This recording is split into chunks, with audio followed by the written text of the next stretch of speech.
Friends, इस video में जल्दी से आपको जनगणना और पंचवर्षीय योजना से रिलेटेड जितने इंपॉर्टेंट क्वेश्चन है उसका कंप्लीट रिवीजन करा देते हैं। तो चलिए स्टार्ट करते हैं फर्स्ट क्वेश्चन से। पहला क्वेश्चन है कि जनगणना 2011 के अनुसार वो कौन सा केंद्र शासित प्रदेश है जिसका जनसंख्या घनत्व सबसे अधिक है। पॉपुलेशन डेंसिटी किस यूनियन टेरिटरी का सबसे ज्यादा है, तो आप कहेंगे दिल्ली। यहाँ 1 स्क्वायर किलोमीटर में 11,000 से ज्यादा लोग रहते हैं।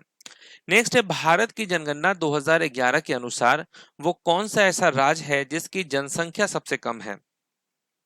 तो यहाँ जो आप ऑप्शन देख रहे हैं, इस ऑप्शन के अकॉर्डिंग किस राज्य की जनसंख्या सबसे कम है, तो आप कहेंगे पंजाब। क्योंकि पंजाब की जो जनसंख्या है वो केवल 2.77 करोड़ है अकॉर्डिंग टू सेंसस 2011। ओडिशा की जनसंख्या 4 करोड़ है अप्रोक्स, मध्य प्रदेश 7 करोड़, महाराष्ट्र 11 करोड़।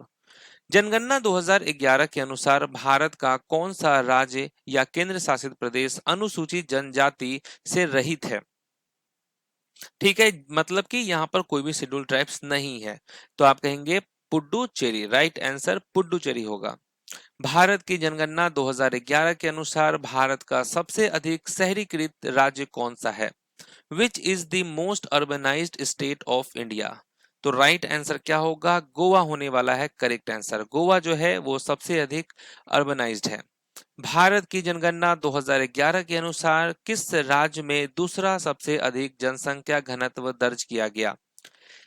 तो यहां पर पूछा गया वो कौन सा ऐसा राज्य है जहां पे दूसरा सबसे अधिक जनसंख्या घनत्व है, तो आप कहेंगे वेस्ट बंगाल। पहला कौन सा है, पहला बिहार है। जनगणना 2011 के अनुसार भारत की शहरी जनसंख्या का प्रतिशत कितना है। अर्बन पॉपुलेशन का परसेंटेज पूछा जा रहा है सेंसस 2011 के अकॉर्डिंग, तो आप कहेंगे 31.2%। ओके, राइट आंसर क्या होगा, 31.2%, ऑप्शन नंबर ए। नेक्स्ट है कि भारत की जनगणना के आंकड़ों के अनुसार वर्ष 2011 में भारत का कुल जनसंख्या घनत्व कितना था। भारत की जनगणना के आंकड़ों के अनुसार वर्ष 2011 में भारत का कुल जनसंख्या घनत्व कितना था, 382 पर्सन पर स्क्वायर किलोमीटर। नेक्स्ट है कि भारत के किस केंद्र शासित प्रदेश में जनसंख्या वृद्धि दर सबसे अधिक दर्ज की गई। 2011 सेंसस के अनुसार जो है वो कौन सा केंद्र शासित प्रदेश है जहां पे जनसंख्या वृद्धि दर सबसे अधिक दर्ज की गई, तो आप कहेंगे दादर एंड नागर हवेली। जनगणना 2011 के अनुसार वो कौन सा राज्य है जहां सबसे कम जनसंख्या घनत्व है। सबसे कम जनसंख्या घनत्व वाला राज्य कौन सा है, अरुणाचल प्रदेश। यहाँ पे तो केवल 17 पर्सन पर स्क्वायर किलोमीटर है। जनगणना 2011 के अनुसार किस राज्य में 2001 से 2011 के बीच नकारात्मक जो है डिकेडल जनसंख्या वृद्धि दर दर्ज की गई, तो आप क्या कहेंगे, वो है नागालैंड। यहाँ पर तो माइनस में था। ठीक है, निगेटिव मतलब इकलौता ऐसा राज्य जहां पर निगेटिव डिकेडल पॉपुलेशन ग्रोथ हुआ। भारत में जनगणना प्रत्येक 10 वर्ष में सेंसस एक्ट डैश के कानूनी प्रावधान के तहत आयोजित की जाती है, तो वो कौन सा एक्ट है, तो आप कहेंगे 1948 एक्ट, सेंसस एक्ट 1948। भारत की 2011 की जनगणना के लिए भारत के registrar and general census commissioner कौन थे। रजिस्ट्रार जनरल और सेंसस कमिश्नर का नाम था सी चंद्रमौली। 1881 के टाइम पे जब सेंसस हुआ था उस टाइम पे डब्ल्यू सी प्लॉटिन थे। आजादी के बाद जो जनसंख्या हुई 1951 में, उस वक्त आर ए गोपाल स्वामी थे रजिस्ट्रार जनरल, और 2011 के सेंसस कमिश्नर का नाम था सी चंद्रमौली। भारतीय संविधान का कौन सा अनुच्छेद पॉपुलेशन सेंसस को नियंत्रित करता है, तो ये कौन सा आर्टिकल है, 246। जनगणना 2011 के अनुसार किस राज्य में बाल लिंगानुपात में नकारात्मक वृद्धि दर्ज की गई, तो ये कौन सा राज्य है जहां पर बाल लिंगानुपात में नकारात्मक वृद्धि दर्ज की गई, तो आप कहेंगे महाराष्ट्र। याद रखना है महाराष्ट्र। जनगणना 2011 के अनुसार किस केंद्र शासित प्रदेश में ग्रामीण जनसंख्या का प्रतिशत सबसे अधिक है। ग्रामीण जनसंख्या का प्रतिशत जो है सबसे अधिक है वो है पुडुचेरी। भारत की जनगणना 2011 के अनुसार निम्नलिखित में से किस केंद्र शासित प्रदेश की साक्षरता दर दूसरी सबसे अधिक है? सेकेंड हाईएस्ट लिटरेसी रेट वो किस यूनियन टेरिटरी का है? दमन एंड दीव। नेक्स्ट है which census decade recorded the highest population growth rate in terms of percentage in India? Bharat में किस जनगणना दशक में जनसंख्या वृद्धि दर सबसे अधिक दर्ज की गई थी? तो वो था 1961-71 का सेंसस। भारत की जनगणना 2011 के अनुसार भारत की कुल जनसंख्या में ईसाई समुदाय का प्रतिशत कितना था? भारत की जो कुल जनसंख्या है उसमें ईसाई समुदाय का जो प्रतिशत है वो है 2.3%। भारत की जनगणना 2011 के अनुसार निम्नलिखित में से कौन सा राज्य सबसे कम शहरीकृत है?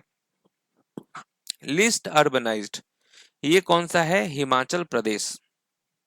जनगणना 2011 के अनुसार भारत की वार्षिक जनसंख्या वृद्धि दर क्या थी? भारत की जो वार्षिक यानी एनुअल पॉपुलेशन ग्रोथ रेट था वो था 1.64%।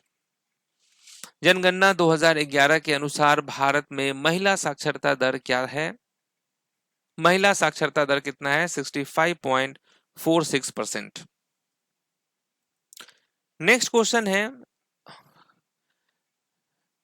भारत की जनगणना 2011 के अनुसार कृषि क्षेत्र में कार्यरत कार्यबल का प्रतिशत कितना है? According to the census of India 2011, what is the share of workforce engaged in the agriculture sector? तो आप कहेंगे 54.6%। जनगणना 2011 के अनुसार किस राज्य में बौद्ध जनसंख्या का प्रतिशत सबसे अधिक है? बौद्ध जनसंख्या का जो प्रतिशत है सबसे अधिक है सिक्किम राज्य में। निम्नलिखित में से किस जनगणना में भारत में नकारात्मक जनसंख्या वृद्धि दर्ज की गई थी?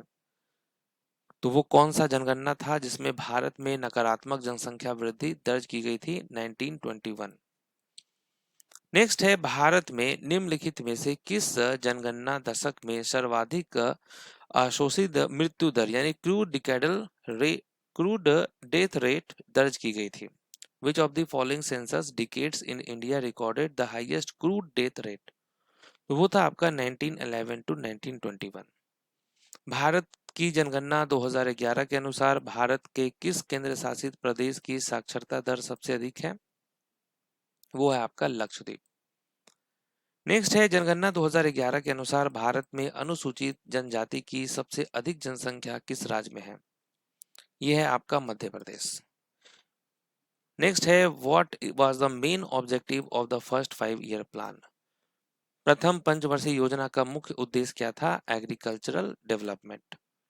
Second 5 year plan was based on which model? द्वितीय पंचवर्षीय योजना किस मॉडल पर आधारित थी? PC Mahalanobis model. भिलाई, दुर्गापुर और राउरकेला स्टील प्लांट किस पंचवर्षीय योजना के दौरान स्थापित हुए थे?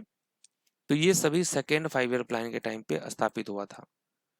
Slogan every hand to work was given in which 5 year plan? हर हाथ को काम का नारा किस योजना में दिया गया? ये 10th 5 ईयर प्लान के टाइम पे दिया गया था।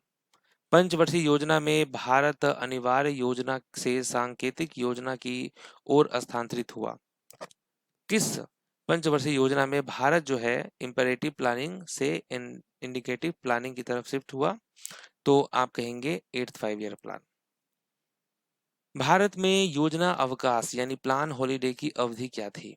ड्यूरेशन क्या था प्लान हॉलीडे का? 1966 टू 1969। 14 बैंकों का राष्ट्रीयकरण किस पंचवर्षीय योजना के दौरान हुआ? 14 बैंकों का राष्ट्रीयकरण जो है ये 4th 5 ईयर प्लान के टाइम पे हुआ था। गरीबी हटाओ का नारा किस पंचवर्षीय योजना में दिया गया था? गरीबी हटाओ 5th 5 ईयर प्लान के टाइम पे दिया गया था। कौन सी पंचवर्षीय योजना 1978 में एक वर्ष पहले ही समाप्त कर दी गई थी? ये था आपका 5th 5 year plan. Rolling plan की अवधारणा किसने प्रस्तुत की थी? Who proposed the concept of the rolling plan? तो ये ध्यान रखेंगे ये जो गुरनार मिर्डल है इन्होंने की थी।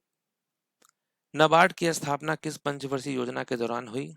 नाबार्ड की स्थापना जो है ये 6th 5 ईयर प्लान के टाइम पे हुआ था। भोजन, काम और उत्पादकता किस पंचवर्षीय योजना का नारा था?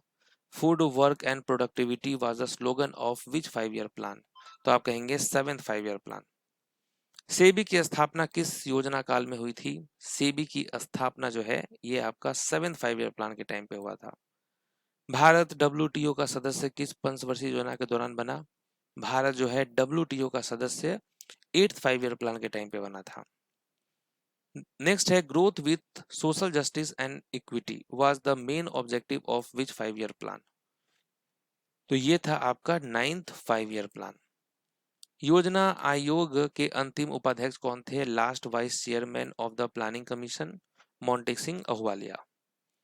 Who was the last 5 year plan which was the last 5 year plan of India? Bharat की अंतिम पंचवर्षीय योजना कौन सी थी? तो ये था 12th 5 ईयर प्लान। योजना आयोग को बदलकर नीति आयोग कब किया गया? नीति आयोग किया गया था 1 जनवरी 2015 को। 11वीं पंचवर्षीय योजना की लक्षित वार्षिक विकास दर क्या थी? What was the targeted annual growth rate of the 11th 5 year plan? वो था आपका 9%। Who was the first chairman of the Planning Commission of India? Bharat के योजना आयोग के प्रथम अध्यक्ष कौन थे? जवाहरलाल नेहरू। भारत की द्वितीय पंचवर्षीय योजना का मुख्य उद्देश्य क्या था? सेकेंड 5 ईयर प्लान का? तो आप कहेंगे हेवी इंडस्ट्रियलाइजेशन। भारत की प्रथम पंचवर्षीय योजना का मुख्य उद्देश्य क्या था? फर्स्ट 5 ईयर प्लान का ऑब्जेक्टिव था एग्रीकल्चरल डेवलपमेंट। पंचवर्षीय योजना की अवधारणा भारत ने किस देश से ली है? भारत ने लिया था यूएसएसआर से, सोवियत यूनियन से। तो यहाँ पर जनगणना और 5 ईयर प्लान इन दोनों टॉपिक का कंप्लीट रिवीजन कर लिया हम लोग। मिलते हैं नेक्स्ट टॉपिक में, तब तक के लिए ऑल द बेस्ट।